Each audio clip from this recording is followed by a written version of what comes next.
Hello everyone, welcome back to my channel. Good morning সবাইকে। Sunday পুরো দিনটা আমি কি করে কাটাই সেটাই তোমাদের সাথে আজকে শেয়ার করব। সানডে সকালবেলা ভেবেছিলাম আরেকটু ঘুমোবো, কিন্তু প্রচুর কাজ থাকে সানডে বলে, আমার কোনো রেস্ট থাকে না। তো ইষ্টদেবতার নাম নিয়ে ফার্স্টেই আমি ঘরটা গুছাতে শুরু করে দিই। তাড়াতাড়ি করে রুমটাকে গুছিয়ে নিতে হবে। হেল্পিং হ্যান্ড কিছুক্ষণের মধ্যেই চলে আসবে। আজকে একটু লেট করেই আসতে বলি, কারণ এক্সট্রা কাজগুলো ঘরে রোববার দিনই আমি সারি। যেমন ফ্রিজ পরিষ্কার থাকে, রান্নাঘর কিচেন পরিষ্কার থাকে এবং এক্সট্রা অনেক কাজ থাকে, যেগুলো আমার রোববারেই পসিবল হয়ে থাকে। মাসি চলে এসছে, ওদিকে কাজ স্টার্ট হয়ে গেছে, আর আমি এদিকে সবার ফার্স্টে লেবু জল জিরে দিয়ে ভিজানোটা খেয়ে নিই। আর একটুখানি ফোন ঘাঁটি, আর এই টাইমে সকাল সকাল মাকে ফোন করি। বাড়ির বাইরে থাকতে ভালোই লাগে, কিন্তু 5 বছর পর সেটা একঘেয়েমি হয়ে যায়।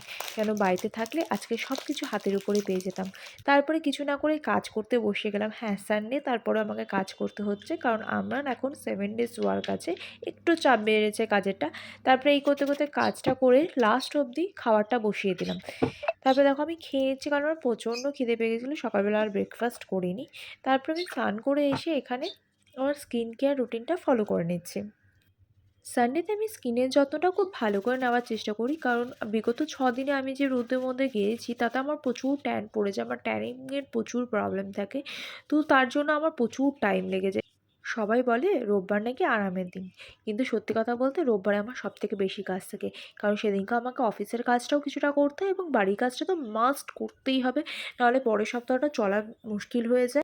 দেখো রেডি হওয়ার পর আমাকে কতটা ফ্রেশ লাগছে।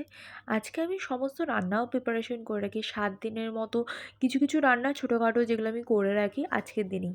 তারপরে একটুখানি কাজ বাকি ছিল, তো আমি কাজ করতে বসে গেলাম। এদিকে কাজ করতে করতে আমার কিছু খিদে পাচ্ছিলো, তাই ভাবলাম কী খাওয়া যায়, দেখলাম মিষ্টি দই আছে। তো সেই মিষ্টি দইটাই আমি খেয়ে নিলাম ওই টাইমে।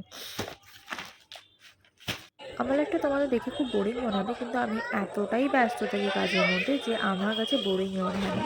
পুরো দিনের পার্সেলগুলো চলে এসেছিলো, সেগুলোই খুললাম। খুলে রেডি হয়ে আমি চলে গেলাম আজকে কালীঘাটে। তো আমি মাসে একবার করে চেষ্টা করি কালীঘাট যাওয়ার জন্য। কালীঘাটটা এখন পুরোপুরি চেঞ্জ হয়ে গেছে, তোমরা এসে দেখতে পারো। প্রচুর চেঞ্জেস হয়ে গেছে, আগামীকাল আরও চেঞ্জেস হবে, কাজ চলছে। তো ভেতরে তো ছবি নেওয়ার পারমিশন নেই, বাইরে থেকে যতটুকু ছবি তোলা পসিবল হয়েছিল সেইটুকুনি তুলেছিলাম। বাইরে থেকে ডিনার করেই ফিরেছিলাম। ভিডিওটা আজকে এই পর্যন্ত। যদি ভালো লেগে থাকে তাহলে অবশ্যই লাইক, শেয়ার অ্যান্ড সাবস্ক্রাইব করে দেবেন।